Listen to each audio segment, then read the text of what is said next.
आज 10 क्लास के कुछ बच्चे लोग बार बार मैसेज कर रहे हैं कि सर थोड़ा बहुत फिर से यूपीएससी के बारे में बता दीजिए।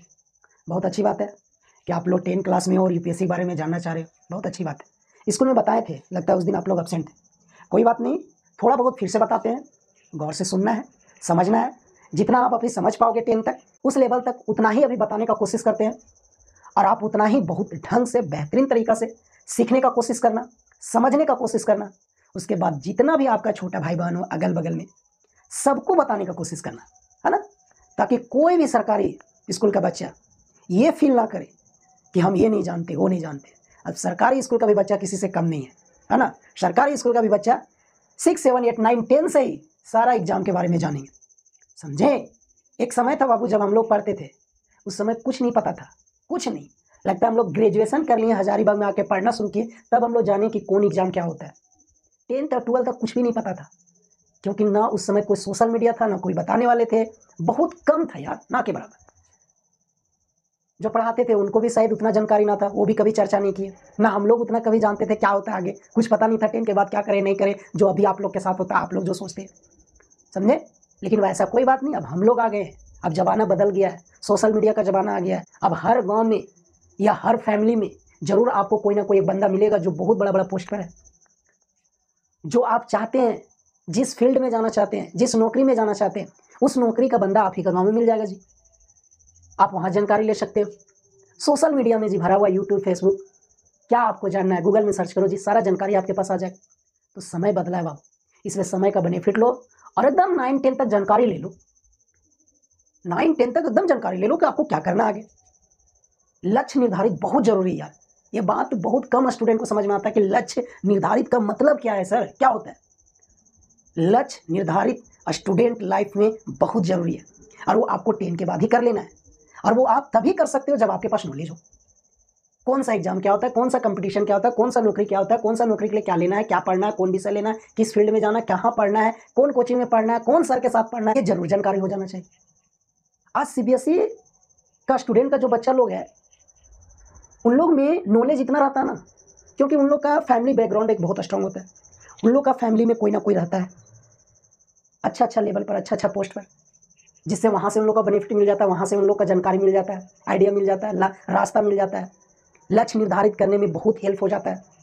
उन लोग का भाई बहन, मौसा मामू, पापा मम्मी जरूर कोई ना कोई जॉब में रहते हैं। लेकिन हम लोग गाँव देहात में थोड़ा सा ही प्रॉब्लम है, ना कोई जॉब में, ना कोई फैमिली दूर दूर तक कोई जॉब में, ना गाँव में जॉब में, जिसके कारण हम लोग थोड़ा सा इस चीज़ में नहीं शामिल हो पाते हैं 100%।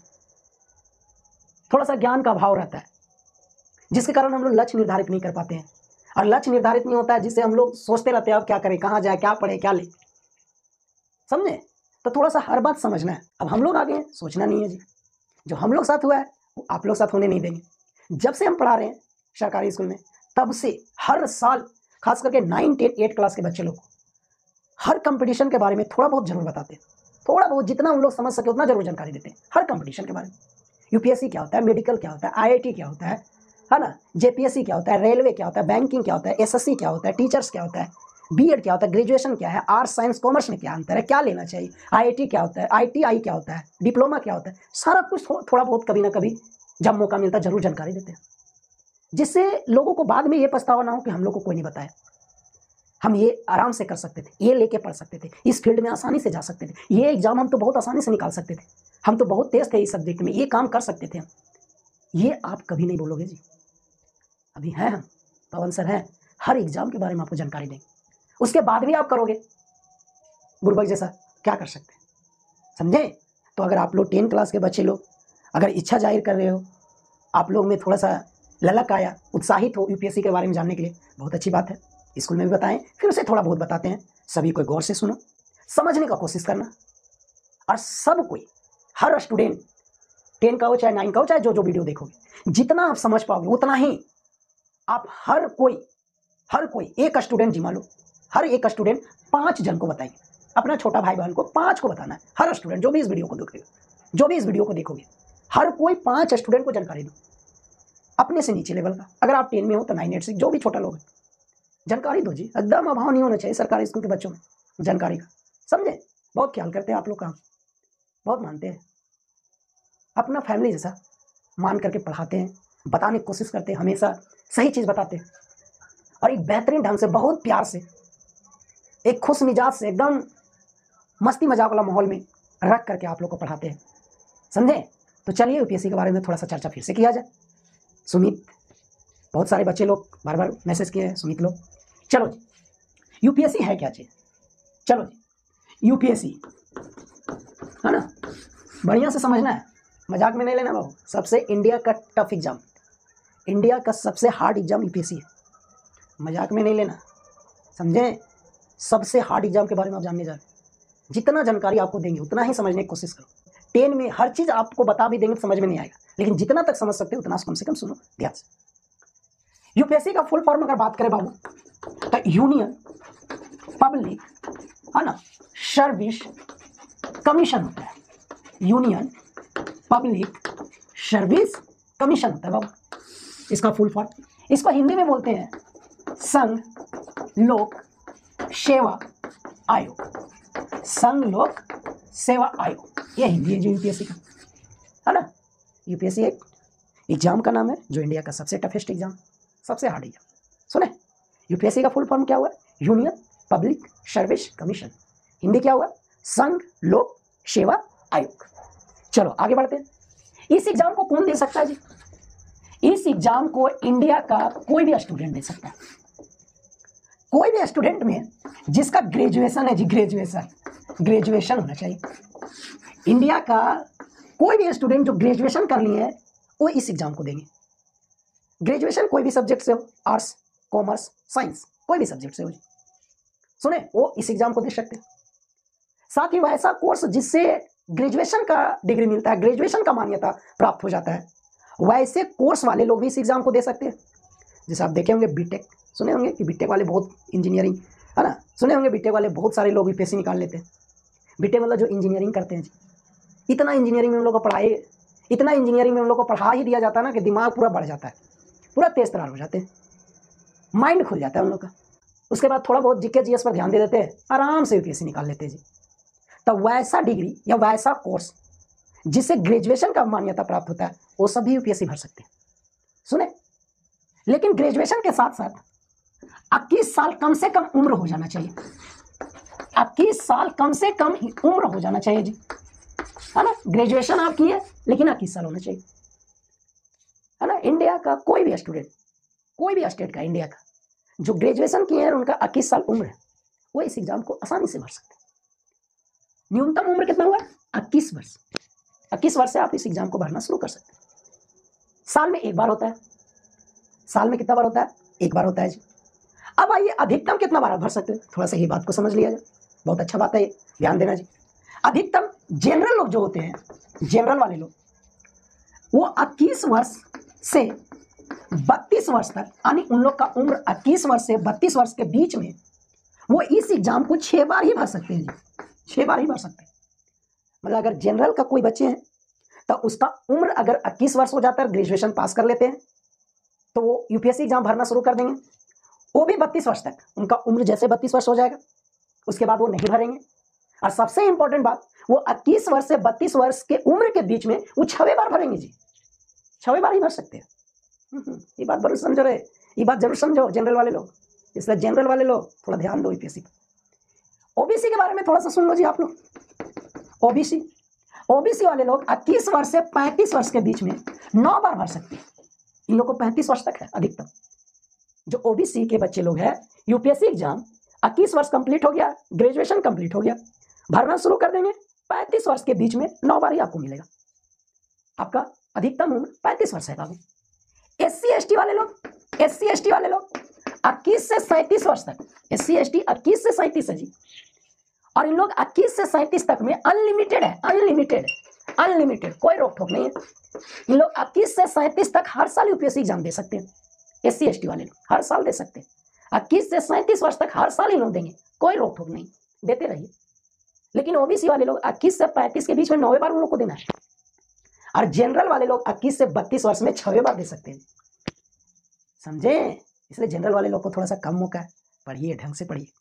यूपीएससी एक तरह समझो एग्जाम नहीं है जी, एग्जाम नहीं है, बहुत बड़ा चीज़ है बाबू, बहुत बड़ा चीज़, सबसे हार्ड एग्जाम है, बहुत बड़ा चीज़ है। एक तरह समझो ये यज्ञ है, यज्ञ, जिसमें पूरा ईमानदारी से बहुत मेहनत करना होगा, पूरा ईमानदारी से 4-5 साल एकदम झोंक देना होगा जी, पूरा दिल से, कलेजी, फेफड़ा से लग जाना होगा। ये बकवास की दुनिया से थोड़ा सा दूर होना पड़ेगा, ये social media, Facebook, WhatsApp, Instagram से दूर होना पड़ेगा जी, और यूपीएससी में हो जाना पड़ेगा। होता ना भक्त लीन, भक्ति में लीन, उसी तरह यूपीएससी में लीन हो जाना पड़ेगा जी। पूरा श्रद्धा मन से, ईमानदारी पूर्वक, जोश जुनून के साथ, एनर्जी के साथ लगना होगा, तपस्या करना होगा, मेहनत करना होगा। ऐसा एग्जाम है, ढंग से पढ़ना होगा जी, अच्छा जगह पढ़ना होगा, अच्छा कोचिंग में पढ़ना होगा, बेहतरीन ढंग से पढ़ना होगा, सुने, तब जाकर के एग्जाम निकलेगा। और अगर आप ये एग्जाम निकाल लोगे तब तो फिर पूछना नहीं, है ना, राजा बन जाओगे, राजा। कितना पीढ़ी बैठ के खाएगा जी, सोच नहीं सकते हो, कितना पीढ़ी बैठ के खाएगा आपका, इतना आप राजा बन जाओगे, इतना पैसा कमा लोगे, समाज में मान, प्रतिष्ठा, इज्जत बढ़ जाएगा, है ना, गाड़ी, घर, बॉडीगार्ड, नौकर चाकर मिलवे करेगा। ऐसा एग्जाम है जी। चलिए और आगे कुछ सीखते हैं। तो SC ST वाले लोग अनलिमिटेड है, थोड़ा पढ़ लो भाई। OBC वाले 9 बार ही मौका है, जनरल वाले को 6 बार मौका है। ग्रेजुएशन होना चाहिए इंडिया का कहीं का भी, कोई भी राज्य का, न्यूनतम 21 वर्ष हो जाना चाहिए जी, वही लोग इस एग्जाम को दे सकते हैं। इसका फॉर्म लगभग फरवरी तक आ जाता है, इसका फॉर्म फरवरी तक आ जाता है जी, फरवरी तक आ जाता है इसका फॉर्म, है ना। फी बहुत कम है भाई, फी बहुत कम है। फी केवल समझो बॉयज लोग के लिए, बॉयज लोग के लिए, वो भी जनरल और OBC बॉयज लोग के लिए मात्र 100 रुपया। जनरल और OBC लड़का लोग के लिए फॉर्म का फी है मात्र 100 रुपया जी, बॉयज के लिए, लड़का लोग के लिए। और लड़की लोग चाहे जनरल से हो, चाहे OBC हो, चाहे SC ST से हो, फ्री है, एकदम फ्री। और SC ST वाले लड़का लोग का भी फ्री है जी, कोई फॉर्म का दाम नहीं देना पड़ता, केवल जनरल और OBC लड़का लोग के लिए 100 रुपया देना है। SC ST लड़का हो चाहे लड़की, पूरा फ्री। जनरल OBC में लड़की लोग का भी फ्री है, मतलब लड़की लोग का पूरा फ्री है, चाहे जनरल हो, OBC हो, SC ST हो। SC ST में लड़का लोग का भी फ्री है, केवल जनरल और OBC का 100 रुपया देना पड़ता है जी। फॉर्म हर साल कब तक आ जाता है? फरवरी में। सुन लिए, कब तक आता है? फरवरी में आता है जी। अब थोड़ा सा आगे बढ़ते हैं, एग्जाम के बारे में समझते हैं कि इसका एग्जाम कितना चरण में होता है, कितना स्टेप में होता है, कौन कौन एग्जाम होता है, कितना नंबर का होता है। थोड़ा ये बात को समझते हैं, उसके बाद मजा आएगा। प्यार से समझो, एकदम ठंडा दिमाग से सुनो। आप उस एग्जाम के बारे में इच्छा जाहिर किए हो जिसके लिए पागलपन लाना पड़ता है, जुनून लाना पड़ता है, श्रद्धा मन से 5-6 साल एकदम इसमें मग्न हो जाना पड़ता है। आप उस एग्जाम के बारे में सीख रहे हो जी, वो भी 9-10 में ही। क्या बात है, थोड़ा सा भी एग्जाम के बारे में चर्चा करते हैं। चलिए इसका एग्जाम के बारे में देखिए। यूपीएससी का एग्जाम बाबू 3 चरण में होता है, 3 चरण में होता है। पहला एग्जाम को पीटी बोलते हैं, जिसको प्रीलिम्स भी बोला जाता है। पहला एग्जाम, पहला स्टेप पीटी कहलाता है, जिसको प्रीलिम्स भी बोलते हैं। दूसरा एग्जाम बाबू मेंस कहलाता है, और यही सबसे इंपॉर्टेंट है जी, सबसे इंपॉर्टेंट है ये। और तीसरा स्टेप इंटरव्यू कहलाता है। ये 3 स्टेप में गुजरना पड़ता है जी, ये 3 स्टेप में गुजरना पड़ेगा, तब जाकर के आपका फाइनल रिजल्ट आएगा, तब जाकर के आपका फाइनल रिजल्ट, फाइनल रैंक आएगा। इसके बाद आपका पता चलेगा क्या रैंक आया, कौन सा नौकरी लगेगा, उस पर भी आते हैं। तो थोड़ा सा एग्जाम पर चर्चा। यूपीएससी का एग्जाम 3 स्टेप में होता है। पहला प्रीलिम्स, जिसको पीटी कहते हैं। ये एग्जाम मई में लगभग हो जाता है जी, मई में हो जाता है ना। ये एग्जाम 1 दिन में होता है, 1 दिन में। इसमें 2 पेपर का एग्जाम होता है बाबू, 2 पेपर का, एक ही दिन होता है। दोनों पेपर 200 नंबर का रहते हैं, दोनों पेपर जीएसई होते हैं, दोनों पेपर 200 नंबर का होते हैं, दोनों पेपर, है ना, 200 नंबर का होते हैं, 2-2 घंटा का होते हैं जी, दोनों पेपर 2-2 घंटा का होते हैं, है ना, दोनों पेपर 2-2 घंटा का होते हैं। तो पहला स्टेप, जिसको हम लोग पीटी या प्रीलिम्स बोलते हैं, उसमें एक ही दिन में GS1 और GS2 का एग्जाम हो जाएगा, 200 नंबर का दोनों रहेगा। और ये पीटी प्रीलिम्स केवल क्वालिफाई करना रहता है जी, मतलब इसमें केवल आपको पास करना है, इसका नंबर रिजल्ट या फाइनल मेरिट में नहीं जुटता है जी।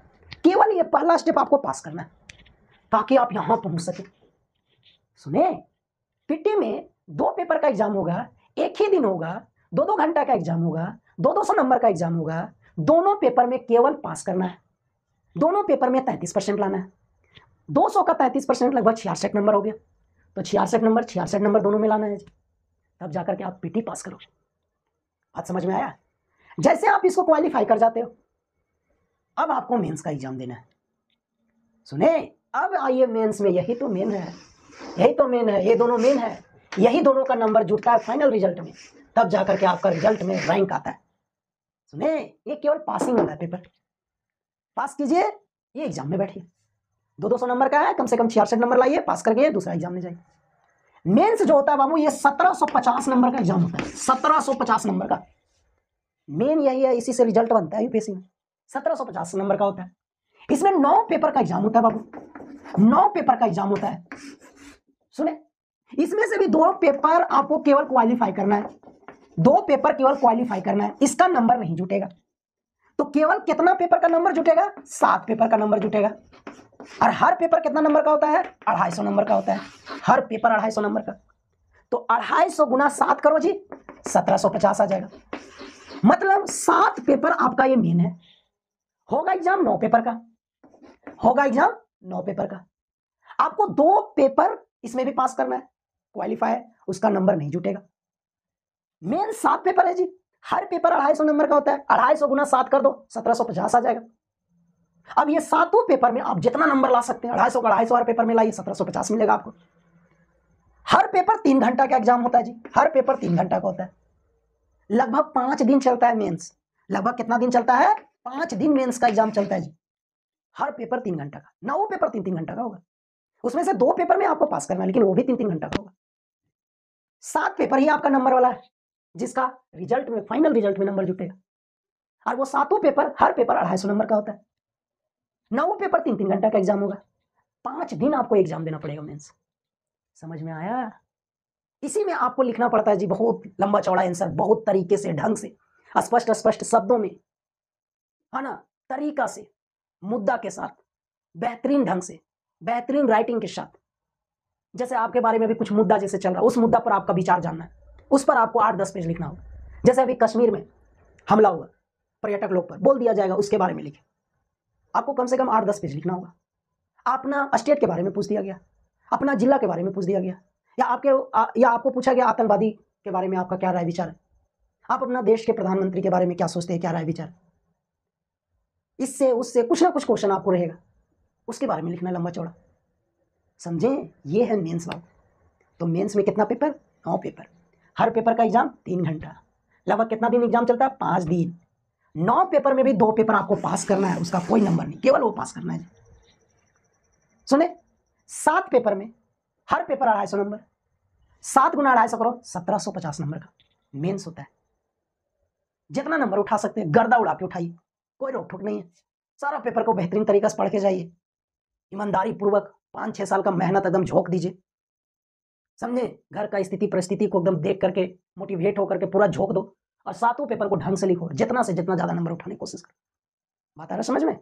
जैसे आप मेंस कर लेते हैं क्वालिफाई जी, मेंस अगर आपका रिजल्ट आ जाता है, उसके बाद आपको इंटरव्यू में बुलाया जाएगा। इंटरव्यू 275 नंबर का होता है जी, 275 नंबर का, 275 नंबर। इंटरव्यू में आपका हाव भाव, आपका पर्सनालिटी, आपका सोच समझ, राय विचार, आपका क्षमता, है ना, सोचने का क्षमता, दिमाग का क्षमता, आपका नॉलेज, आपका जानकारी, आपका पकड़, ये सब चेक किया जाता है, जांचा जाता है। समझे, कोई मुद्दा पर आपसे विचार मांगा जाएगा, कितना सटीक आप विचार दे पाते हो, ये आपके बारे में वहां समझा जाएगा। आपका क्या नॉलेज है, क्या पढ़े हो, है ही नॉलेज की नहीं, जानकारी कितना डीप तक है, ये आपके वहां थोड़ा सा समझा जाएगा। आपका सोचने समझने का तरीका, बोलने का तरीका, किसी मुद्दा पर आपका क्या राय है, पॉजिटिव क्या है, नेगेटिव क्या है, वो आपको जांचा जाएगा, ताकि ये कैंडिडेट अगर कोई ये फील्ड में लेता है पोस्ट या नौकरी लेता है, क्या वो उस फील्ड को बेहतरीन ढंग से चला पाएगा कि नहीं, उस काम को एक बेहतरीन ढंग से निभा पाएगा कि नहीं, उस तरह से संबंधित क्वेश्चन आपसे पूछा जाएगा। सब्जेक्ट का नॉलेज है कि नहीं, कि वो ऐसे एकदम नंबर जैसे एकदम रटा विद्या से लेके आके मेंस भी निकाल लिया, तो ये सब थोड़ा जांचा जाता है इंटरव्यू में। समझे, बोलने का तरीका, बैठने का तरीका, सोचने का तरीका, नॉलेज का तरीका, पर्सनालिटी का तरीका, माइंड कितना हद तक सोच सकता है, नेगेटिव पॉजिटिव रखने का तरीका, कोई मुद्दा अगर आ गया उसके पास, कोई सिचुएशन आ गया तो उस सिचुएशन को कैसे हैंडल कर सकता है, ये सारा तरीका थोड़ा सा इंटरव्यू में भांपा जाता है कैंडिडेट का, समझा जाता है। और ये कितना नंबर का होता है? 275 नंबर का होता है जी इंटरव्यू, 275 नंबर का। आप जितना अच्छा से यहाँ पास कर जाओ, जितना अच्छा से आप जवाब दो, एकदम शांत दिमाग से, मीठा आवाज में, थोड़ा सा शरीर पर, फेस पर खुशी ला करके, तरीके से, शब्दों को बेहतरीन ढंग से सजा करके जवाब दीजिए, नॉलेज के साथ। अकर बकर नहीं बोलना है, नहीं जानते प्यार से बोलना है कि सर नहीं पता है इसके बारे में, कोशिश करेंगे जानकारी इकट्ठा करने। या सर सॉरी सर, कभी सुने नहीं, या सर जानकारी नहीं प्राप्त कर पाए, या इसका नॉलेज नहीं ले पाए सर। तरीका से बोलना है, समझे? ये सारा जांचा जाता है। उसके बाद मेंस का नंबर और इंटरव्यू का नंबर, यानी 1750 और 275, ये दोनों को जोड़ करके आपका जितना नंबर आएगा उसी नंबर से आपका फाइनल रिजल्ट बनेगा, यानी आपका रैंक निर्धारित होगा। अब जो कैंडिडेट दोनों को जोड़ करके जितना मैक्सिमम नंबर ला सकते हैं उनका उतना अच्छा रैंक आएगा। जो सबसे ज्यादा नंबर लाएंगे उनका पहला रैंक हो जाएगा जी। बात समझ रहे हो, है ना? 1750 और 275 को जोड़ दो आप, कितना आया? 2025। 2025 में आप जितना से जितना नंबर ला सकते हो आपका उतना अच्छा रैंक आएगा, और जितना अच्छा रैंक लाओगे आपको आईएएस का नौकरी फिक्स हो जाएगा जी। समझे? अब थोड़ा सा समझते हैं कि किस तरह का नौकरी मिलता है, इसमें क्या होता है, कौन नौकरी क्या होता है, थोड़ा इस बात को समझते हैं। साथ ही ये समझेंगे कि इस बार का यूपीएससी का टॉपर कौन थे, उनका कितना नंबर था। थोड़ा सा आगे बढ़ते हैं जी। हम उम्मीद करते हैं कि आप यहाँ तक बहुत बढ़िया से समझे होंगे, समझने की कोशिश किए होंगे। आपको और ज़्यादा कुछ नहीं बोल रहे, क्योंकि अभी आप 9-10 में हो यार, ज़्यादा बोलने से कोई फायदा नहीं है। कौन सब्जेक्ट का एग्जाम होता है सर, क्या होता है, नहीं होता, कहाँ पढ़े, ये अभी थोड़ा सा 10 में यार नहीं बुझाएगा। हर चीज़ का समय आता है, धीरे धीरे आप 11-12 में जब ग्रेजुएशन करो हर चीज़ समझ में आएगा। लेकिन जिस लेवल तक जितना आप समझ पाते हो उतना आपको बताया जा रहा है। इतना भी अगर आप जानकारी रखते हो, इतना भी एकदम कॉन्फिडेंस के साथ दिमाग में बैठा लेते तो जरूर आप में एनर्जी आएगा और जरूर आप इस एग्जाम को करना चाहोगे जी। एक सही डायरेक्शन में अगर आप चलोगे तो आराम से निकाल सकते हो। अरे आदमी निकालते ना, हम ही लोग जैसा, उसको भी 24 घंटा मिल रहा है, हमको भी 24 घंटा मिल रहा है, वो भी यही पढ़ा, हमें ऐसा ही टीचर लोग के साथ, हम लोग भी ऐसा ही टीचर लोग के साथ पढ़े। ऐसा नहीं कि वो जहाँ पढ़ रहे हो वो पूरा आए हैं चंद्रमा पर से, ऐसा तो कोई बात नहीं, वो भी इंडिया के हैं, हम लोग भी जहाँ पढ़ रहे हो वो भी इंडिया के। बस सोच का फर्क है, मेहनत का फर्क है, नेगेटिव पॉजिटिव बात का फर्क है। जो निकाल रहा है वो पॉजिटिव लेकर के चल रहा है, ईमानदारी से मेहनत कर रहा है, दिन रात लगा हुआ है, ये बकवास दुनिया से, सोशल मीडिया से दूर है। आप जितना भी टॉप किया है इस एग्जाम को, आप देखना उसका इंटरव्यू, सारा कोई सोशल मीडिया से दूर है जी। 5-5 साल 10-10 साल तब जाकर के एग्जाम निकाल। लेकिन हम लोग जैसा आदमी 1 मिनट में इंस्टाग्राम छूट जाएगा ना तो हमारा पिटी हो जाएगा, बिना मोबाइल के रह नहीं सकते, ऐसा दिमाग में है यार। ये दिमाग में भर लिए हम लोग, सोशल मीडिया, नेगेटिव बात, उसका बुराई, इसका शिकायत, उसका बात, ये बात, बकवास केवल, घूमना फिरना, मस्ती मजाक, गाड़ी घोड़ा, कंप्यूटर, लैपटॉप, आईफोन, थार गाड़ी, समझे? कभी वहाँ बर्थडे, कभी वहाँ बर्थडे, कभी उसके साथ घूमना, बतियाना रात भर, हाय हेलो करना, क्या होगा? कुछ नहीं होगा, करते रह जाओगे। 4 दिन की चांदनी फिर अंधेरिया रात, ये सब जो है ना कुछ दिन के लिए अच्छा लगता है, फिर जिंदगी भर पछतावा ही पड़ता है, फिर कोई फायदा नहीं। जब समय निकल जाता है तो केवल कष्ट ही होगा दुनिया जिंदगी भर। इसलिए समझ गए तो लगना कोशिश करो और निकालो, नाम रोशन करो अपना, मम्मी पापा का, गांव का, घर का, जिला का, राज्य का, थोड़ा बहुत हम लोग जैसा गरीब टीचर लोग का। समझे? अब थोड़ा सा समझते हैं इसमें क्या पोस्ट है, किस तरह का नौकरी है, थोड़ा इस बात को समझते हैं। यूपीएससी में बाबू 3 पोस्ट बहुत इंपॉर्टेंट है जी। पहला आईएएस, दूसरा आईपीएस और तीसरा आईएफएस। पहला आईएएस जिसको इंडियन एडमिनिस्ट्रेटिव सर्विस बोलते हैं, इंडियन एडमिनिस्ट्रेटिव सर्विस बोला जाता है। दूसरा आईपीएस, इंडियन पुलिस सर्विस बोला जाता है। और तीसरा आईएफएस, इंडियन फॉरेन सर्विस बोला जाता है। इसमें जो जितना अच्छा रैंक लाता है, यानी 1 से लेकर के कम से कम 70, 80, 100 रैंक तक, उनको ये पोस्ट मिलता है आईएएस। सबसे इंपॉर्टेंट है ना, यही है आईएएस। यही एग्जाम, यही बनने के लिए अधिकतर स्टूडेंट का सपना होता है, यही इसलिए देते हैं, बहुत पैसा कमाते हैं, लेकिन किन्हीं का सपना रहता है ये आईएएस बनने का। आखिर इसमें होता क्या करता है लोग जो आईएएस बनने के लिए आदमी जोश जुनून के साथ लगता है यूपीएससी एग्जाम। बाबू आईएएस का काम एक तरह से समझो, देश को अगर चला रहा है ना तो वो आईएएस लोग ही चलाता है, ऐसा काम मिलता है इन लोग का, ऐसा पोस्ट है जी। हमारे देश के जो प्रधानमंत्री ना, उनका सलाहकार, उनको अगर कोई बात पर सलाह देते हैं, कोई अगर घोषणा करना है, नया नया चीज, नया नया बात, कैसे भारत को चलाना है, क्या योजना लाना चाहिए, क्या करना चाहिए, कैसे क्या करना चाहिए, कैसे भारत को आगे लेकर के बढ़ना है, कैसे इसका आर्थिक मजबूत करना है, इकोनॉमिक को मजबूत करना है, प्रशासनिक को मजबूत करना है, डेवलपमेंट को मजबूत करना है। मतलब हर तरीके से सलाहकार लोग हर मुद्दा पर जो सलाह देते हैं ना, यही लोग होते हैं, आईएएस होते हैं। प्रधानमंत्री के साथ अगल बगल बैठ करके मंथन करना, कोई मुद्दा है उसके बारे में चर्चा करना, सलाह देना कि सर ऐसे किया जाए, ये घोषणा किया जाए, ऐसे बोला जाए, इस तरह करके, फिर इस तरह करके देश को हम लोग आगे ले जा सकते, इस चीज को सुधार सकते हैं। समझे? मुख्यमंत्री हो या कोई भी मंत्री हो, उनके सलाहकार यही लोग होते हैं। हमारे राज्य के मुख्यमंत्री भी जो हेमंत सोरेन जी, उनको भी अगर राय विचार लेना है, कुछ सलाह लेना है कि कैसे किया जाए झारखंड के लिए अच्छा, कौन सा योजना लाया जाए, कैसे विकास के बारे में सोचा जाए, प्रशासनिक के बारे में सोचा जाए, डेवलपमेंट के बारे में सोचा, इकोनॉमिक के बारे में सोचा जाए, यही लोग राय विचार देते हैं। साथ ही जितना भी डिपार्टमेंट है, लगभग उनका हेड, उनका मेन मालिक, पावर वाला आदमी यही होते हैं। जैसे अभी हम लोग शिक्षा विभाग में, तो शिक्षा विभाग का भी हेड आईएएस ही होंगे। समझे जी? ऐसा नौकरी होता है। सोचो अगर निकाल लोगे तो कितना राजा बन जाओगे जी। उसके बाद आईपीएस होता है। अगर ये आपको नहीं मिला तो ये आपको जरूर मिलेगा जी। अगर आप अच्छा रैंक लाए हो, आईएएस नहीं मिल पाए तो आईपीएस आपको जरूर मिलेगा। आईपीएस का फुल फॉर्म हुआ इंडियन पुलिस सर्विस। यानी पुलिस विभाग में आपको बड़ा बड़ा पोस्ट मिलेगा जी, बड़ा बड़ा पोस्ट है ना पुलिस विभाग में। जैसे डीएम हो गया, डिस्ट्रिक्ट मजिस्ट्रेट, एसपी हो गया जी, डीसी हो गया, आईजी हो गया, डीआईजी हो गया, है ना। जितना भी बड़ा पोस्ट है जी, सब इसमें मिलता है। सोच लो, आईपीएस अगर रैंक मिल गया, डीसी बन गए, एसपी बन गए, पूरा जिला का मालिक बन जाओगे। डीएम बन गए, एसपी बन गए, डीसी बन गए, डीएम बन गए, पूरा जिला आपका हैंड में रहेगा जी, राज करोगे। समझे? जिला के बारे में सोचोगे, सोच रहे पूरा जिला आपके हैंड में। तो पुलिस विभाग में जितना भी बड़ा बड़ा पोस्ट है आपको इस रैंक से मिलेगा। अगर आईपीएस भी नहीं मिल पाया जी तो आईएफएस आपको जरूर मिलेगा, अच्छा रैंक अगर लाए हो तो। आईएफएस का फुल फॉर्म हुआ इंडियन फॉरेन सर्विस। फॉरेन मतलब विदेश। विदेश के साथ तालमेल कैसे रखा जाए, कौन आ रहे हैं, कौन जा रहे हैं, उनका स्वागत, उनके साथ बातचीत, उनका क्या राय विचार है, उस टाइप का काम मिलता है इस पोस्ट में जी। मतलब अधिकतर विदेश के साथ आपको अटैचमेंट रखना होगा। कैसे तालमेल बैठाया जाए, क्या किया जाए, कोई आ रहे हैं तो उनके क्या राय विचार है, उनका स्वागत के लिए, इस टाइप का आपको इस रैंक में, इस पोस्ट पर आपको काम मिलेगा। तो ये 3 मेन है, 3 इसलिए लगते हैं इसमें सबसे मेन। उसके बाद ये 3 पोस्ट बहुत ही इंपॉर्टेंट है जी, बहुत ही इंपॉर्टेंट। समझे? लोग बोलता है भगवान मिले चाहे नहीं मिले, लेकिन ये 3 पोस्ट में जरूर कोई एक पोस्ट मिल जाए। तरसता है लोग, यूपीएससी वाले लोग। समझे बात को? लगभग और पोस्ट होते हैं जी, लगभग कुल मिलाकर के 24 पोस्ट होते हैं, है ना। 24 पोस्ट लगभग होते हैं यूपीएससी में, और तरह तरह का पोस्ट होते हैं। तो ये है यूपीएससी बाबू।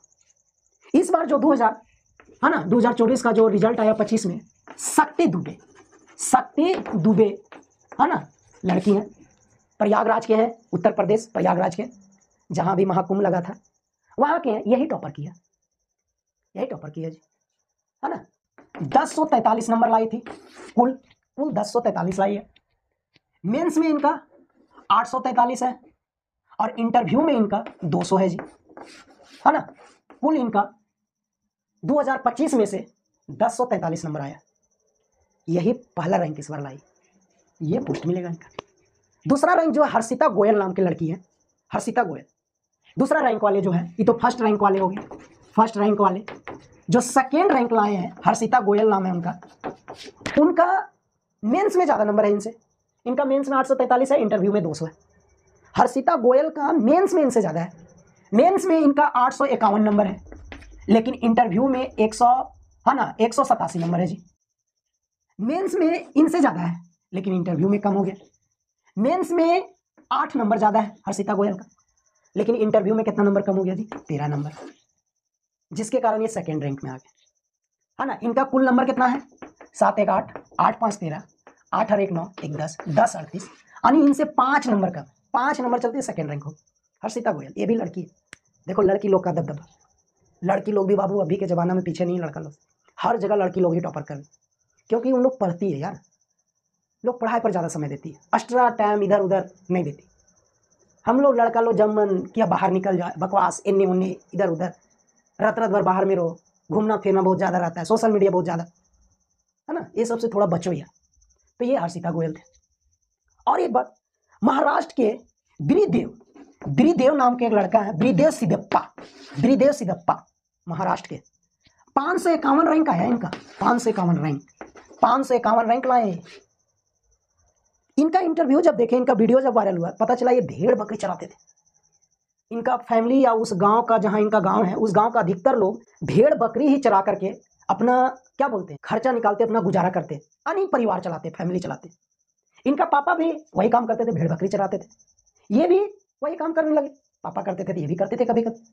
भेड़ बकरी चरा करके यूपीएससी का एग्जाम निकाले, 551 रैंक आया। और वीडियो में ये भी देखें, ये भी वायरल हुआ कि जिस दिन रिजल्ट आया उस दिन भी ये भेड़ बकरी चरा रहे थे। इनका दोस्त बताया था जाकर कि भाई साहब आप यूपीएससी निकाल लिए, 551 रैंक आया, छोड़िए अब ये सब काम, समझे, अब तो आप राजा बन गए। सोचो, लगन हो, मेहनत हो, नॉलेज हो, जुनून हो, ईमानदारी में ऐसे मेहनत हो, आप यार कहीं भी हो, कोई भी सिचुएशन, आप अगर चाह लोगे वो काम कर सकते हैं।